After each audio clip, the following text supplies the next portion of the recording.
औज़ुबिल्लाहि मिनश्शैतानिर्रजीम बिस्मिल्लाहिर्रहमानिर्रहीम अल्लाहुम्मा कुल्लि वलिय्यिकल हुज्जत इब्निल हसन सलावातुका अलैहि वला आबाइही फ़ी हाज़िहि स्सा व फ़ी कुल्लि साआ वलिय्यन व हाफ़िज़न व क़ाइदन व नासिरन व दलीलन व ऐनन व हत्ता तुस्किनहु अर्ज़का व तुमत्तिअहु फ़ीहा तवीला।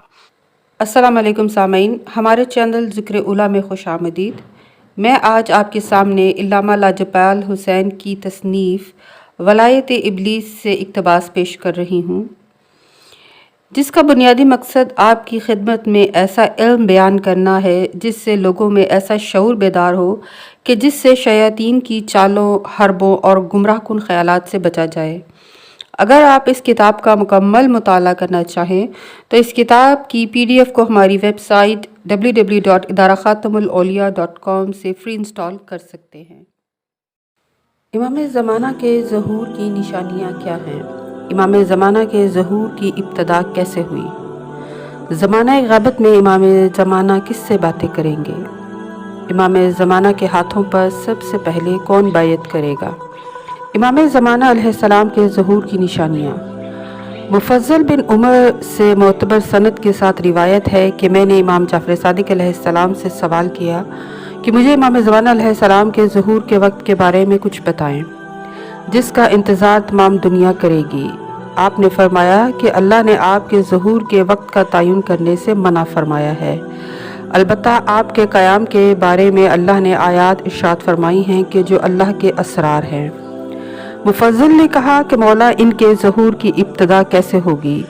फरमाया गुमनाम ज़ाहिर होगा और उसका नाम अचानक सुनाई देगा, उसका अमर अचानक आश्कार होगा। आसमान से मनादी उनके नाम, नसब और कुनियत समेत निदा देगा और तमाम मखलूक उस मालिक पाक की शनाख्त कर लेगी, क्योंकि उस हुज्जत की मार्फत तमाम मखलूक के लिए लाजमी होगी। उसका नाम और कुनियत उसके जद की मानिंद होगा। लोगों को उसकी शनाख्त में शक व शुबा नहीं होना चाहिए। हमने इस बारे में तमाम इलामात बता दी हैं। अल्लाह ताला उसके हाथों दीन मुस्तफ़ा को तमाम अदियान पर गालिब कर देगा, जैसा कि अल्लाह ताला ने अपने पैगंबर से वादा किया है कि अल्लाह अपने पैगंबर के दीन को तमाम अदियान पर गालिब करेगा, अगिरचा मुशरिक बुरा मनाएं।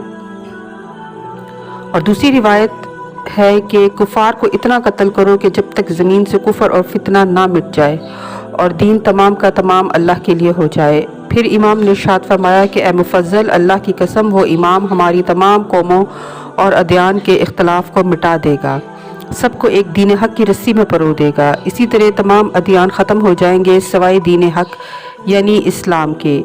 इसके अलावा कोई दीन कबूल न किया जाएगा। अल्लाह अपने पाक कलाम में इरशाद फरमाता है कि बस जो कोई इस्लाम के अलावा कोई दूसरा दीन लेकर आएगा तो उसे हरगिज़ कबूल न किया जाएगा और वो आखिरत में नुकसान उठाने वालों में से होगा। मुफ़ज़्ज़ल ने पूछा कि इमाम ज़माना अलैहिस्सलाम के ग़ैबत के दिनों में कौन हज़रत का मुखातिब होगा और वो किस से बात करेंगे? फरमाया मलाइका और जिन्नात, मोमिनीन और आपके अमरो नहीं आपके मोतमद नायबीन के ज़रिए शीयों तक पहुँचेंगे। ए मुफ़ज़्ज़ल, अल्लाह की कसम मैं देख रहा हूँ कि रिसालत पनाह के हुलिये में सर पर जर्द इमामा रखे मक्का में दाखिल हो रहे हैं। आपके पाँवों में जनाब रिसालत माप की नालैन है और हाथ में उनका असा है और आप गडरिये की सूरत में भेड़े चराते हुए मक्का में वारिद होंगे ताकि कोई आपको पहचान ना सके। आप इसी हालत में खाना काबा के करीब जाएंगे और आप तन्हा किसी दोस्त या साथी के बगैर होंगे। जो ही रात छा जाएगी और तारीकी होगी, दुनिया ख्वाब खरगोश के मज़े ले रही होगी, परवरदिगार आलम उस रात आपके अमर की इस्लाह फरमा देगा। जिब्राइल, मीकाईल और दूसरे मलाइका सफ़ ब सफ़ आसमान से उतरते जाएंगे और आपकी बैयत करते जाएंगे। फिर जिब्रील फरमाएंगे कि मौला आपकी बात कबूल कर ली गई, आपका हुक्म जारी हो गया। इसके बाद साहिब अमर अपने चेहरे मुक़द्दस पर हाथ फेर कर इरशाद फरमाएंगे कि इस पाक परवरदिगार के हम्द व सना और शुक्र है कि उसने हमसे किए गए वादों को पूरा किया, बहिश्त की ज़मीन को हमारी मीरास करार दिया और इसमें हम जहाँ चाहे क़याम करेंगे। बस अजर नेकुकारों के लिए है, यानी नेकुकार वो लोग हैं कि जो अल्लाह के रास्ते पर चलने वाले हैं। इसके बाद आप रुकन हजर अस्वद और मुकाम इब्राहीम के दरमियान खड़े होकर नहायत ऊंची आवाज़ में निदा लगाएंगे, ए वो अजीम लोगों और मखसूस अफराद के जिन्हें अल्लाह ताला ने मेरी मदद के लिए ज़ख़ीरा किया हुआ है, मेरे ज़हूर से पहले मेरे पास आ जाओ।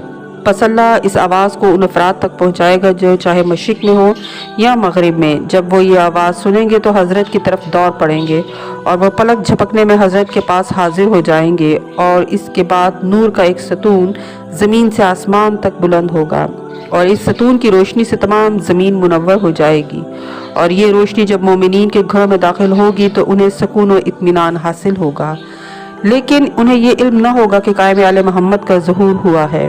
اس کے بعد جب صبح ہوگی تو اطراف و اکناف سے 313 افراد امام کی بارگاہ میں معجزانہ طور پر حاضر ہو جائیں گے۔